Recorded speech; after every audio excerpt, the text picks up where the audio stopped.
আসসালামু আলাইকুম। বিসমিল্লাহির রহমানির রহিম। আমি বাংলাদেশ পুলিশের একজন কর্মকর্তা এসআই মাসুদ রানা। আমি আপনাদের কাছে কিছু তথ্য তুলে ধরতে চাই, যেটা বাংলাদেশের মানুষ অনেক দিন ধরে জানে না, বা তারা এই প্রশ্নের উত্তর খুঁজছে অনেক বছর ধরে, কিন্তু কোনো উত্তর খুঁজে পায়নি। আজকে যাকে সেনাবাহিনী থেকে অব্যাহতি দেওয়া হলো, মেজর জেনারেল জিয়াউল হাসান, যিনি এনটিএমসির প্রধান ছিলেন এবং তিনি র্যাবের অতিরিক্ত পরিচালক ছিলেন। অতিরিক্ত পরিচালক অপারেশন। তিনি মেজর থাকতেই র্যাবে ছিলেন এবং বাংলাদেশে যত গুম খুন হয়েছে, বিএনপি সহ অন্যান্য যারা অ্যাক্টিভিস্ট, সেই গুম খুনের সাথে জড়িত এই জিয়াউল হাসান। অনেক নেতাদেরকেই র্যাবের কালো গাড়িতে করে সিভিলে ধরে আনা হতো, এনে র্যাব ওয়ানের গোপন আস্তানায় তাদেরকে আটক রাখা হতো। এরপর তাদেরকে সময় মতো অজ্ঞাত স্থানে নিয়ে তাদেরকে হত্যা করা হতো এবং অজ্ঞাত স্থানেই তাদের লাশ হয়তো নদীতে ডুবিয়ে দেওয়া হতো, নয়তো তাদেরকে দাফন করা হতো, নয়তো অ্যাসিডের মাধ্যমে তাদের লাশকে গলিয়ে দেওয়া হতো। আমি 2014 অক্টোবর থেকে 2017 ডিসেম্বর পর্যন্ত র্যাব সদর দপ্তরে কর্মরত ছিলাম। তখন র্যাবের ডিজি ছিলেন বেনজির, যিনি আজকে দেশের হাজার হাজার কোটি টাকা চুরি করে, পুলিশের হাজার হাজার কোটি টাকা চুরি করে পালিয়ে গেছেন বিদেশে। তো আমি দেখেছি অনেক মানুষকে কিভাবে অন্যায়ভাবে গ্রেফতার করে নিয়ে গুম করে রাখা হতো। আমি রিসেপশনে ডিউটি করতাম। গুম হয়ে যাওয়া মানুষের স্বজনেরা আমার কাছে আসতো, কিন্তু আমাদেরকে কঠোর নজরদারিতে রাখা হতো।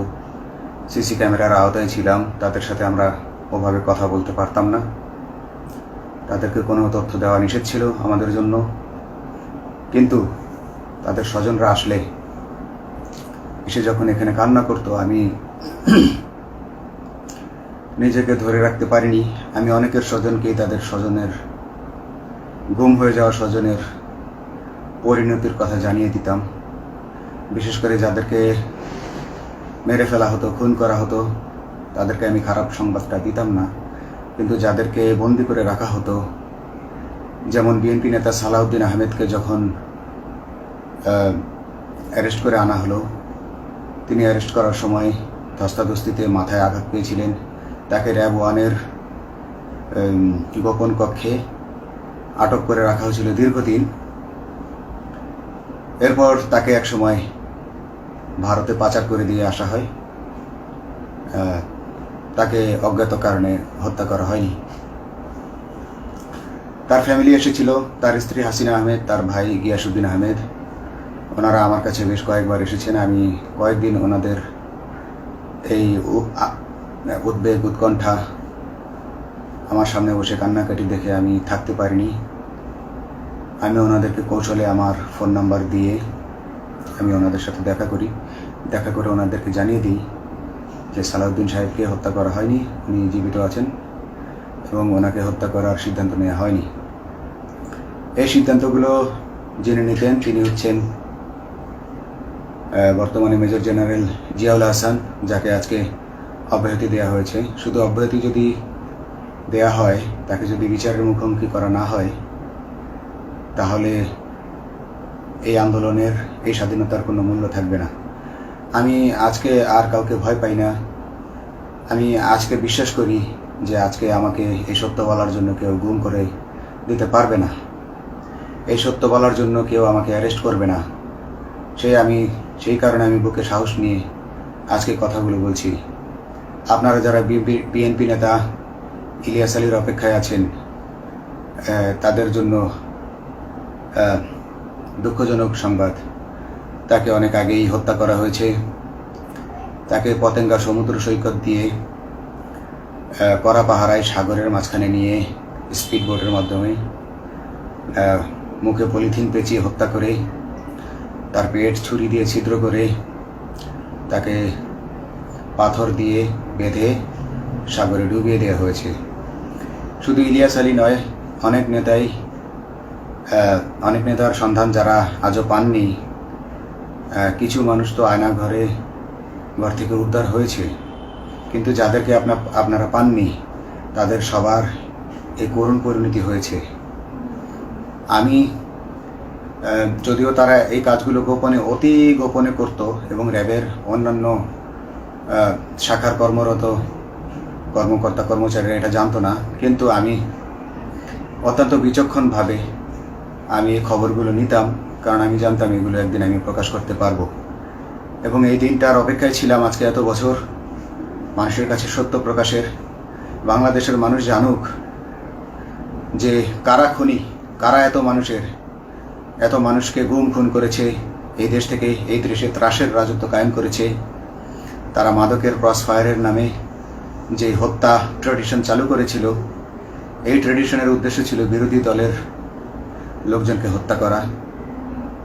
কারণ পুলিশ এবং সেনাবাহিনীর অনেকেই মানুষ হত্যা করতে ভয় পেত, তারা এটাতে অভ্যস্ত ছিল না। অনেকেই অনেক সাহসী, কিন্তু একটা মানুষকে হত্যা করার পর তারা আর ঘুমাতে পারতো না, তাই তারা এসব কাজ করতো না। কিন্তু খুনে হাসিনা কিছু মানুষকে এভাবে হত্যা করতে করতে পুরস্কৃত করার মাধ্যমে হত্যা করতে অভ্যস্ত করে ফেলে। তারাই এই গ্রেফতারকৃত এই গুমকৃত মানুষদেরকে গুলি করে হত্যা করত। এবং তারা এতটাই নিষ্ঠুর যে তারা এক একজন কয়েক শত করে হত্যা করেছে। এবং এই মানুষগুলোর সংখ্যা বেশি নয়, কারণ সবাই লাশ দেখতে পারে না। একটা মানুষকে খুন করার পর লাশের যে ছটফটানি এবং মাথায় গুলি করার পর মাথার যে বিকৃত অবস্থা, এই জিনিসগুলো আমাদের অনেকেই আমরা সহ্য করতে পারি না। তাই আমাদের মধ্য থেকে কিছু হায়নাকে বেছে নিয়ে তারা একটা টিম গঠন করে, তাদেরকে র্যাব সদর দপ্তরে বেনজির আহমেদ প্রতি মাসে পুরস্কার দিতে ডাকতেন। এবং প্রত্যেকটা র্যাবের বিভিন্ন শাখায় এরকম দু একজন রাক্ষস ছিল যারা মানুষকে শ্যুট করত, গুলি করত, হত্যা করত এবং গুম করত। তারা এখনো আছে। তাদেরকে আমি নতুন সরকারের কাছে দাবি জানাবো, তাদেরকে বের করতে হবে, তাদেরকে বিচারের আওতায় আনতে হবে। না হলে এত শহীদের বিনিময়ে যে ফ্যাসিবাদ থেকে, যে স্বৈর শাসন, যে খুনি হাসিনার হাত থেকে আমরা মুক্তি পেয়েছি, সে মুক্তির প্রকৃত মূল্য আমরা পাবো না, প্রকৃত স্বাদ আমরা পাবো না। এই খুনিদেরকে বের করতে হবে, এই খুনিদেরকে বের করে আইনের আওতায় আনতে হবে। বাংলাদেশ পুলিশ কখনোই গুলি করতে অভ্যস্ত ছিল না। আপনারা জানেন একসময় পুলিশ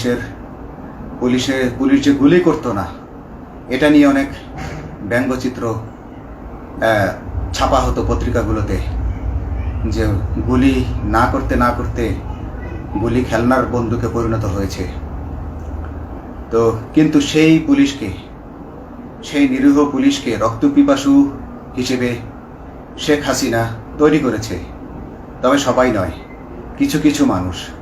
আপনারা দেখেছেন এবং এই আন্দোলনের ভিডিও ফুটেজ দেখলেও দেখবেন যে কয়েক শত পুলিশের মধ্যে কেবলমাত্র কয়েকজনই জনতার দিকে গুলি ছুড়ছে। তো আপনারা ঢালাওভাবে পুলিশকে আপনাদের আক্রমণের নিশানা বানাবেন না। নতুন সরকার অবশ্যই এর বিচার করবে। আমি আশাবাদী নতুন সরকারের কাছে। তারা যদি আমার কাছে কোনো তথ্য চায়, আমি তথ্য দেব ইনশাল্লাহ। এবং এই খুনিদেরকে, এই রাক্ষসদেরকে বের করতে হবে। প্রতিটি গুমের, প্রতিটি হত্যার সুষ্ঠু তদন্ত করলে এগুলো বের হয়ে আসবে বলে আমি আশা করি। এবং আমি চাই এরা ধরা পড়ুক, এদের বিচার হোক, না হলে এরা যুগে যুগে এই রাক্ষস যুগে যুগে রয়ে যাবে, আমাদের মাঝেই তারা লুকিয়ে থাকবে এবং যুগে যুগেই তারা মানুষের রক্ত পান করেই যাবে। পুলিশ বাহিনী মানুষকে সেবা করবে, এটাই হওয়া উচিত পুলিশের ধর্ম। পুলিশের ধর্ম হবে পুলিশের জন্য, পুলিশ মানুষের জন্য। উন্নত রাষ্ট্রের পুলিশ মানুষ যেভাবে পুলিশকে ডাকলেই পুলিশ 5 মিনিটের মধ্যে ছুটে যায়, তাকে সাহায্য করে।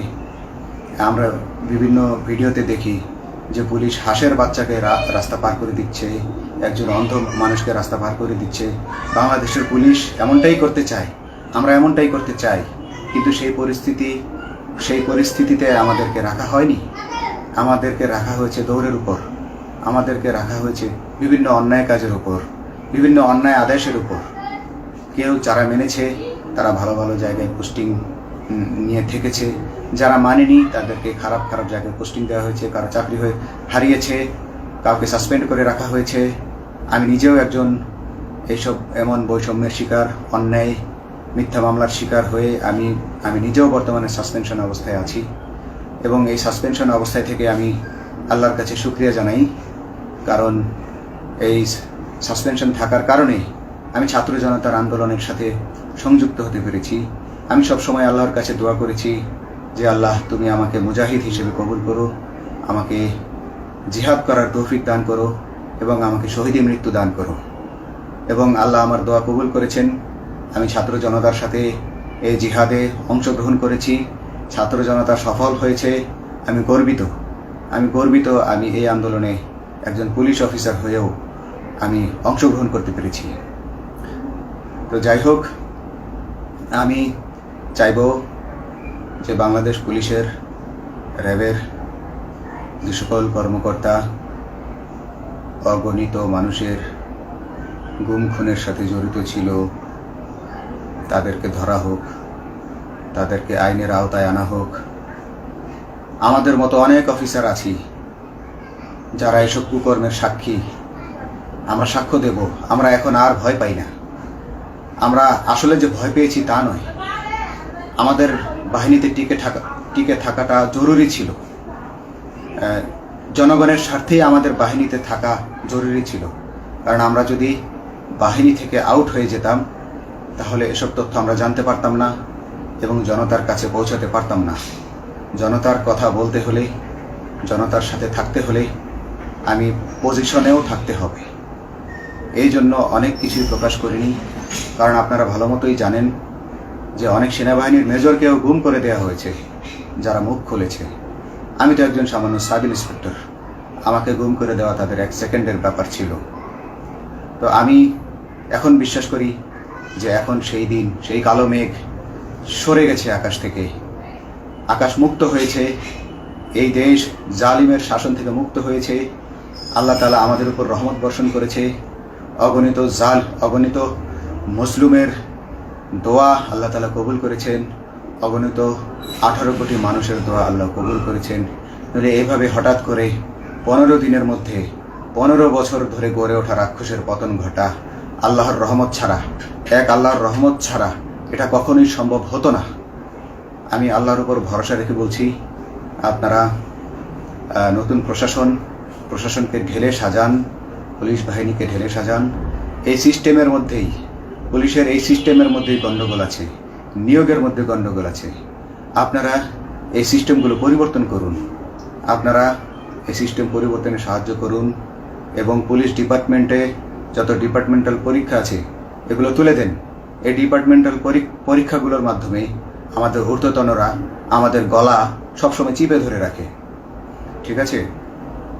সেজন্য আমরা তাদের কাছে সবসময় আটকা থাকি। এই জন্য আমরা অনেক কিছু বলতে পারি না, অন্যায়ের প্রতিবাদ করতে পারি না। তো এই সিস্টেম পরিবর্তন জরুরি।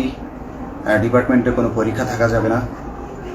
কনস্টেবল হতে যারা একটা নির্দিষ্ট সময় পর তার বিভিন্ন কোর্স করানোর মাধ্যমে তার প্রমোশন হতে হবে। সাব ইন্সপেক্টরে ভর্তি হয়ে 5 বছর পর ইন্সপেক্টর হিসেবে পদোন্নতি পাবে, তার 5 বছর পর সহকারী পুলিশ সুপার হিসেবে পদোন্নতি পাবে। এভাবে আইন পরিবর্তন করতে হবে। তাদেরকে দক্ষ করে গড়ে তোলার জন্য বিশেষ কোর্সের আয়োজন করতে হবে এবং সৎভাবে বাঁচার জন্য সঠিক বেতন কাঠামো এবং ভালো কাজের জন্য পুরস্কার এর ব্যবস্থা করতে হবে। বিভিন্ন যে চোরাই মাল মাদক উদ্ধারের জন্য সেক্ষেত্রেও বিশেষ পুরস্কারের ব্যবস্থা থাকতে হবে এবং বাসস্থান এবং যানবাহন, পুলিশের যেই ব্যয়টা হয় সেটা হচ্ছে বাসস্থান এবং যানবাহন। পুলিশ আমরা নিজের বেতনের টাকা দিয়ে মোটরসাইকেল কিনে চাকরি করতে হয়, এই বিষয়টা যেন না করতে হয় এবং সরকারি বাসস্থান যদি আমাদেরকে দেয়া হয় তবে আমরা বেতনের টাকা দিয়ে আমরা মানুষকে সেবা দিতে পারবো, সৎভাবে চলতে পারবো এবং দেশের মানুষকে সন্তুষ্ট করতে পারবো ইনশাল্লাহ। তো আমি আপনাদেরকে প্রথমে যেই তথ্যগুলো দিয়েছি গুম খুনের বিষয়ে, আপনারা এই তথ্যগুলো অনুসন্ধান করুন, অনুসন্ধানে টিম গঠন করুন। প্রত্যেকটা গুম খুনের বিচার হতে হবে এই দেশে। যারা আটক ছিলেন অনেকেই হয়তো এখন আয়নাঘর থেকে মুক্তি পেয়েছেন, কিন্তু যারা দুর্ভাগ্যের শিকার হয়ে মৃত্যুবরণ করেছেন তাদের আত্মীয় স্বজনরা, তাদের প্রতি আমার সমবেদনা রইল।